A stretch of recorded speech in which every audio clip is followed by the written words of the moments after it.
Hi hello ನಮಸ್ಕಾರ ಸ್ನೇಹಿತರೆ, welcome to my job alert YouTube channel.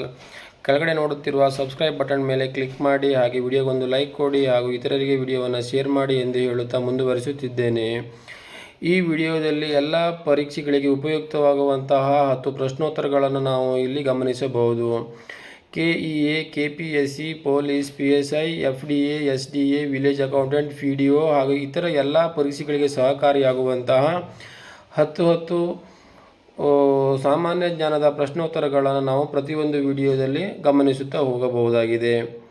ಒಂದನೆಯದಾಗಿ, ಯಾವ ರಾಜ್ಯ ಸರ್ಕಾರ ಇತ್ತೀಚೆಗೆ ರಾಜೀವ್ ಗಾಂಧಿ ನಾಗರಿಕ ಅಭಯ ಹಸ್ತ ಯೋಜನೆಯನ್ನು ಪ್ರಾರಂಭಿಸಿತು? ತೆಲಂಗಾಣ, ಕರ್ನಾಟಕ, ಮಹಾರಾಷ್ಟ್ರ, ಕೇರಳ. ಸರಿಯಾದ ಉತ್ತರ ತೆಲಂಗಾಣ. ತೆಲಂಗಾಣದ ಮುಖ್ಯಮಂತ್ರಿ ರೇವಂತ್ ರೆಡ್ಡಿ ಅವರು ರಾಜೀವ್ ಗಾಂಧಿ ನಾಗರಿಕ ಅಭಯ ಹಸ್ತ ಯೋಜನೆ 2024 ಪ್ರಾರಂಭಿಸಿದ್ದಾರೆ. ಈ ಯೋಜನೆಯು UPSCಯ ಪೂರ್ವಭಾವಿ ಪರೀಕ್ಷೆಯಲ್ಲಿ ಉತ್ತೀರ್ಣರಾದ economic weaker section EWS, OBC, SC/ST ಅವರಿಗೆ ತಯಾರಾಗಲು 1 ಲಕ್ಷ ಆರ್ಥಿಕ ಸಹಾಯವನ್ನು ಒದಗಿಸುತ್ತದೆ. ಈ ಯೋಜನೆಯು ರಾಜ್ಯದಲ್ಲಿ ಪೌರ ನೌಕರರ ಸಂಖ್ಯೆಯನ್ನು ಹೆಚ್ಚಿಸುವ ಗುರಿಯನ್ನು ಹೊಂದಿದೆ. ಇತ್ತೀಚೆಗೆ ಯಾವ ಸಂಸ್ಥೆಯು ತೋಟಗಾರಿಕಾ ವಿಜ್ಞಾನ ಕ್ಷೇತ್ರದಲ್ಲಿ ತನ್ನ ಪ್ರವರ್ತಕ ಕೆಲಸಕ್ಕಾಗಿ ಅತ್ಯುತ್ತಮ ತಂತ್ರಜ್ಞಾನ ಪ್ರಶಸ್ತಿಯನ್ನು ಪಡೆದಿದೆ? A. Central Institute for Subtropical Horticulture, B. Indian Institute of Spices Research, C. Indian Institute for Horticulture Research, D. Central Institute for Research in Cotton Technology. ಉತ್ತರ B. Indian Institute of Spices Research. Indian Institute of Spices Research ತೋಟಗಾರಿಕಾ ವಿಜ್ಞಾನದಲ್ಲಿನ ತನ್ನ ಕೆಲಸಕ್ಕಾಗಿ ಅತ್ಯುತ್ತಮ ತಂತ್ರಜ್ಞಾನ ಪ್ರಶಸ್ತಿಯನ್ನು ಪಡೆದುಕೊಂಡಿದೆ. ICMRನ 96ನೇ ಸಂಸ್ಥಾಪನಾ ದಿನದ ಸಂದರ್ಭದಲ್ಲಿ ಕೇಂದ್ರ ಕೃಷಿ ಸಚಿವ ಶಿವರಾಜ್ ಸಿಂಗ್ ಚೌಹಾಣ್ ಪ್ರಶಸ್ತಿ ಪ್ರದಾನ ಮಾಡಿದರು.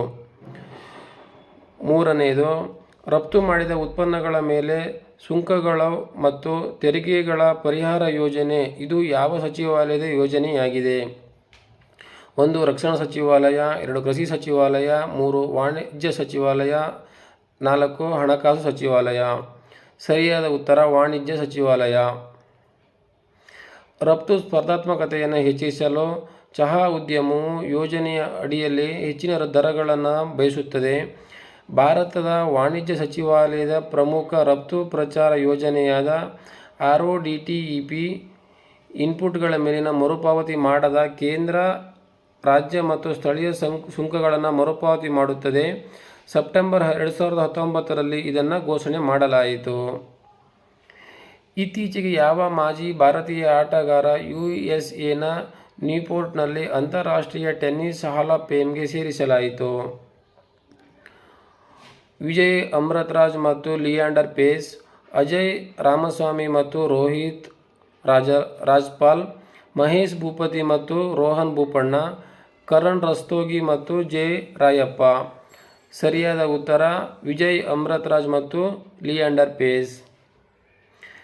ಭಾರತೀಯ ಟೆನ್ನಿಸ್ ದಂತಕಥೆಗಳ ಲಿಯಾಂಡರ್ ಪೇಸ್ ಮತ್ತು ವಿಜಯ್ ಅಮೃತರಾಜ್ ಅವರು ಅಂತಾರಾಷ್ಟ್ರೀಯ ಟೆನ್ನಿಸ್ ಹಾಲ್ ಆಫ್ ಫೇಮ್ಗೆ ಸೇರ್ಪಡೆಗೊಂಡ ಮೊದಲ ಭಾರತೀಯ ಮತ್ತು ಏಷ್ಯನ್ ಪುರುಷರ ಟೆನ್ನಿಸ್ ಆಟಗಾರರಾದರು. ಭಾರತವನ್ನು ಪ್ರತಿನಿಧಿಸುವ 28ನೇ ರಾಷ್ಟ್ರವಾಯಿತು. ಬ್ರಿಟಿಷ್ ಕ್ರೀಡಾ ಪತ್ರಕರ್ತ ರಿಚರ್ಡ್ ಇವಾನ್ಸ್ ಕೂಡ ಸೇರ್ಪಡೆಗೊಂಡರು. 5ನೇದು, Rapid Apophis Mission for Space Safety ಇತ್ತೀಚೆಗೆ ಸುದ್ದಿಯಲ್ಲಿ ಕಂಡುಬಂದಿದೆ. ಇದು ಯಾವ ಬಾಹ್ಯಾಕಾಶ ಸಂಸ್ಥೆಯ ಗ್ರಹಗಳ ರಕ್ಷಣಾ ಕಾರ್ಯಾಚರಣೆಯಾಗಿದೆ?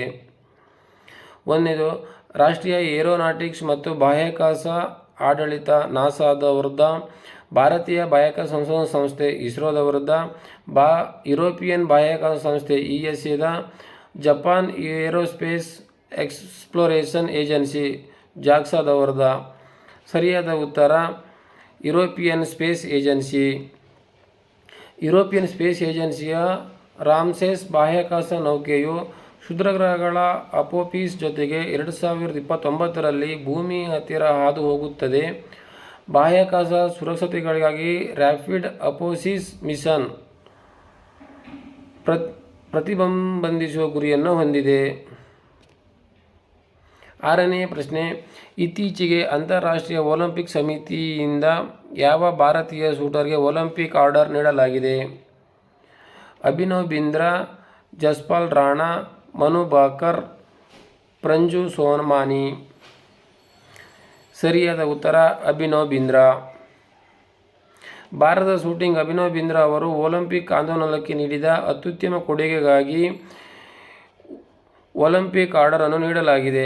ಪ್ಯಾರಿಸ್ನಲ್ಲಿ 142ನೇ IOC ಅಧಿವೇಶನದಲ್ಲಿ ಆಗಸ್ಟ್ 10ರಂದು ಸಮಾರಂಭ ನಡೆಯಲಿದೆ. ಭಾರತದ ಮೊದಲ ವೈಯಕ್ತಿಕ ಒಲಿಂಪಿಕ್ ಚಿನ್ನದ ಪದಕ ವಿಜೇತ ಬಿಂದ್ರಾ 2008ರ ಬೀಜಿಂಗ್ ಕ್ರೀಡಾಕೂಟದಲ್ಲಿ ಪುರುಷರ 10 ಮೀಟರ್ ಏರ್ ರೈಫಲ್ ಸ್ಪರ್ಧೆಯನ್ನು ಗೆದ್ದರು.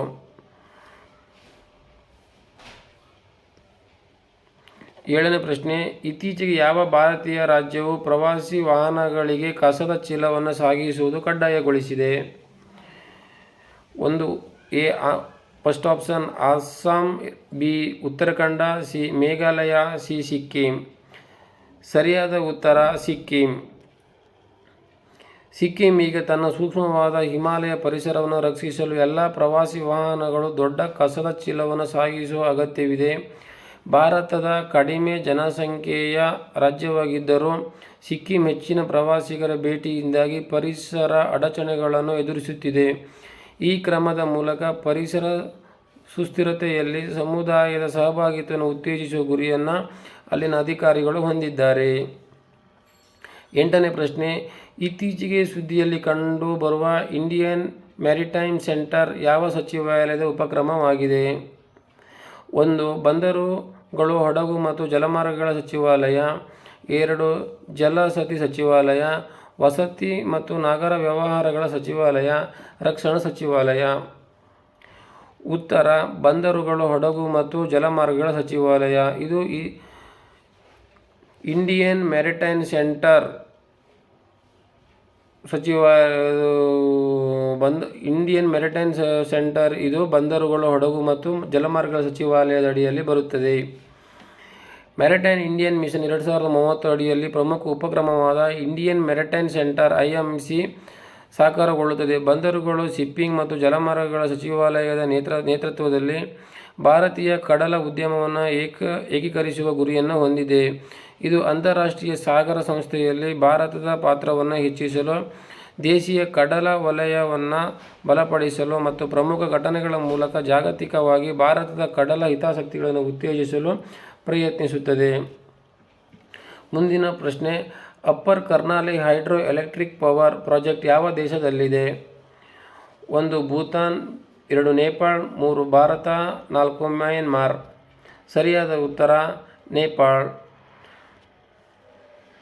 Indian Renewable Energy Development Agency Limited ನೇಪಾಳದ ಕರ್ನಾಲಿ ನದಿಯ ಮೇಲಿನ 900 megawatt Upper Karnali Hydro Electric Power ಪ್ರಾಜೆಕ್ಟ್ನಲ್ಲಿ 2,900 ಕೋಟಿ ಹೂಡಿಕೆ ಮಾಡುತ್ತಿದೆ.